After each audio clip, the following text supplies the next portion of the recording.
살다가 보면 친구든 지인이든 직장에서든 가족 내에서든 내가 듣기에 거슬리는 말을 들을 때가 있습니다. 이것을 말할까 말까 또 어떻게 말하지? 라고 망설이다가 상황이 지나가 버리고 다음에 또 상대가 나를 만만히 보는 듯한 상황이 빈번해지면 참다 감정이 폭발하는 욱하는 순간을 한 번쯤은 경험했을 것입니다. 그럼 상대가 나를 함부로 한다라거나 대놓고 비난을 할 때 어떻게 하면 좋을까요? 여기 수십 년간 상담을 통해 알아낸 그때 가볍게 산다의 저자 정성숙 교수님의 책에서 그 힌트를 드리고자 합니다. 이제 본문으로 들어가 봅니다. 겉보기와는 달리 들끓는 화를 주체하지 못해 절절매는 이들이 꽤 있다. 평소에 이들은 착한 아이 콤플렉스를 지닌 사람처럼 좀처럼 싫다는 표현을 하지 못한다. 하지만 한계에 부딪히면 속에서 불이 나 더는 그렇게 살 수 없다며 사소한 일에도 화를 벌컥 내기 일수다. 참다 호미로 막을 것을 가래로 막게 되는 이러한 사태를 방지하기 위해서는 이상하거나 부당하다고 여겨지면 그때그때 반응하는 게 필요하다. 그래야 억울함이라는 찌꺼기가 남지 않아 마음이 편안해지기 때문이다. 나아가 이렇게 해야 본인을 지킬 수 있으며 상대방도 조심하게끔 만들어 서로를 살릴 수 있다. 불편한 마음을 상대에게 곧바로 말했다가 화를 당할까봐 두려울 수도 있다. 그러나 자기가 하는 말이 합당하다면 상대는 그 말에 동의할 수밖에 없다. 설사 상대가 동의하지 않거나 말을 잘 알아듣지 못해도 그것은 상대의 몫이므로 두려워할 것이 없다. 즉 부당한 상대의 처신에 대해 개의치 말라는 것이다. 그렇게 하지 못하고 남들이 알아서 예의를 갖추기를 기대한다면 그것은 큰 오산이다. 주위 사람이 좋은 사람이라면 예의 있게 대해주겠지만 영악한 사람이라면 도리어 상대를 만만하게 보고 함부로 취급하려 든다. 그렇기에 엄밀한 의미에서 이는 상대에게 모든 것을 내맡기는 의존과 같다. 그러니 자기 삶의 주도권을 남에게 넘기지 않으려면 그때그때 가뿐하게 말하도록 힘써야 한다.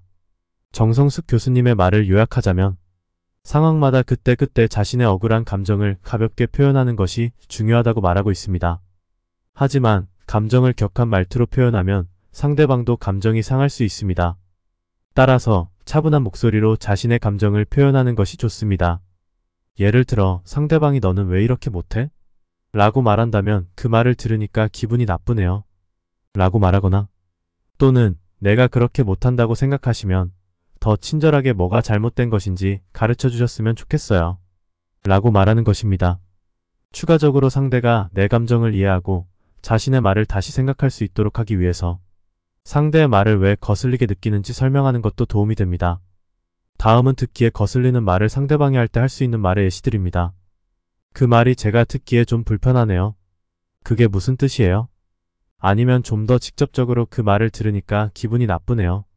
내가 그렇게 못한다고 생각하시면 더 친절하게 가르쳐 주셨으면 좋겠어요. 그런 말을 들으니 당황스럽네요 등등. 상황에 맞게 적절한 말을 선택하여 자신의 감정을 표현하는 것이 표현하지 않다가 나중에 한꺼번에 부정적 감정이 폭발하는 것보다 낫다는 것입니다. 하지만 이렇게 말할 때 용기가 필요하며 분위기가 쌓여질 수는 있습니다. 이때 살짝 설탕 같은 감정 조미료인 감사의 말을 찾아 덧붙인다면 더 품격 있는 대화가 될 수 있다는 걸 알아두시고 자신이 듣기에 거북하거나 기분이 상하는 상황을 대비해 거울을 보고 평소 연습을 해두면 좋습니다. 뭐든 처음은 어색하고 낯설지만 연습하고 연습해서 조금씩 자신의 불편한 감정을 표현함으로써 더 큰 화를 면할 수 있음을 알아야 하겠습니다. 다음으로 이 책에서 두 번째로 전하고 싶은 이야기는 행복과 불행은 스스로 정한다. 라는 말입니다. 이 글을 읽으며 참으로 공감이 가는 대목이라 소개해드립니다. 집단 상담에 어느 중년의 여교사가 참석했다. 그녀는 어찌나 말을 재미있게 하던지 금세 집단에서 가장 인기 있는 사람이 됐다. 쉬는 시간에도 사람들이 주위에 빙 둘러앉을 정도였다. 나는 그녀에게 말했다. 남편분이 매우 좋아하시겠어요. 우리 남편이요? 하하. 나를 많이 좋아하지요. 주말에 산에 가기 위해 버스를 탈 때면 정류장까지 따라 나와 내게 앞이나 뒤에 앉지 말고 꼭 중간에 앉으라고 신신당부를 해요. 사고가 나더라도 중간이 가장 안전하다면서요. 그렇게 애지중지한다니까요. 금실이 매우 좋으시군요. 하하하. 제가 결혼식을 마치고 신혼여행을 떠나면서 맨 먼저 한 생각이 뭔지 아세요? 어떤 생각을 하셨는데요? 걸려도 더럽게 걸렸다는 생각이었어요. 예? 연애할 때는 몰랐는데 막상 결혼하고 보니 어찌나 까칠하던지 아이고 잘못 걸렸구나 하는 생각이 들더라고요. 그런데 어떻게 해요? 도로 물릴 수도 없고 그래서 그래, 내가 이기느냐, 어디 한번 해보자. 하고 단단히 마음먹었지요. 그때부터 온 힘을 다해 남편을 즐겁게 해줬어요. 그래서 지금은 남편이 나를 금쪽같이 여긴답니다. 언제부턴가 그는 하루도 빈손으로 집에 들어오는 적이 없어요. 애들과 나눠 먹을 간식을 자기 손으로 꼬박꼬박 사 들고 들어온다니까요. 하하. 나는 그 교사의 거침없는 말을 듣고 놀랐다. 여간 배포가 큰 여자 아니고서는 어려운 일이었기 때문이다. 깐깐한 대상을 그렇게 화끈하게 구슬려 이토록 잘 살고 있다니. 입이 딱 벌어질 정도였다. 이 이야기를 듣고 난 후 갈등이란 전적으로 그 사람의 그릇 크기에 비례한다는 생각을 하기 시작했다. 대상이 아무리 마땅찮아도 이쪽에서 그러려니 하고 품어주면 아무런 걸림이 생기지 않기 때문이다. 다시금 행복이나 불행은 외적인 요인이 결정한다기보다 자신의 그릇이 결정하는 것이 아닌가 하고 생각했다. 이상은 본문을 통해 전해드렸습니다. 정말 생각해보니 맞는 말 같지 않습니까? 내가 상대로 인해 속상한 것은 내가 상대의 반응을 부정적으로 받았기 때문임을 깨닫게 합니다.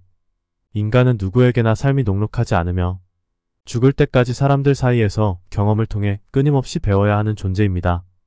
오늘을 살아가는 우리 모두는 완벽하지는 않지만 용기를 가지고 조금씩 중심을 잡아가며 한 걸음 한 걸음 더 나은 내일을 살아가면 그만이지 않을까요? 부비북이었습니다. 여러분의 행복과 성공을 응원합니다. 이 영상이 좋으셨다면 좋아요, 구독 부탁드립니다.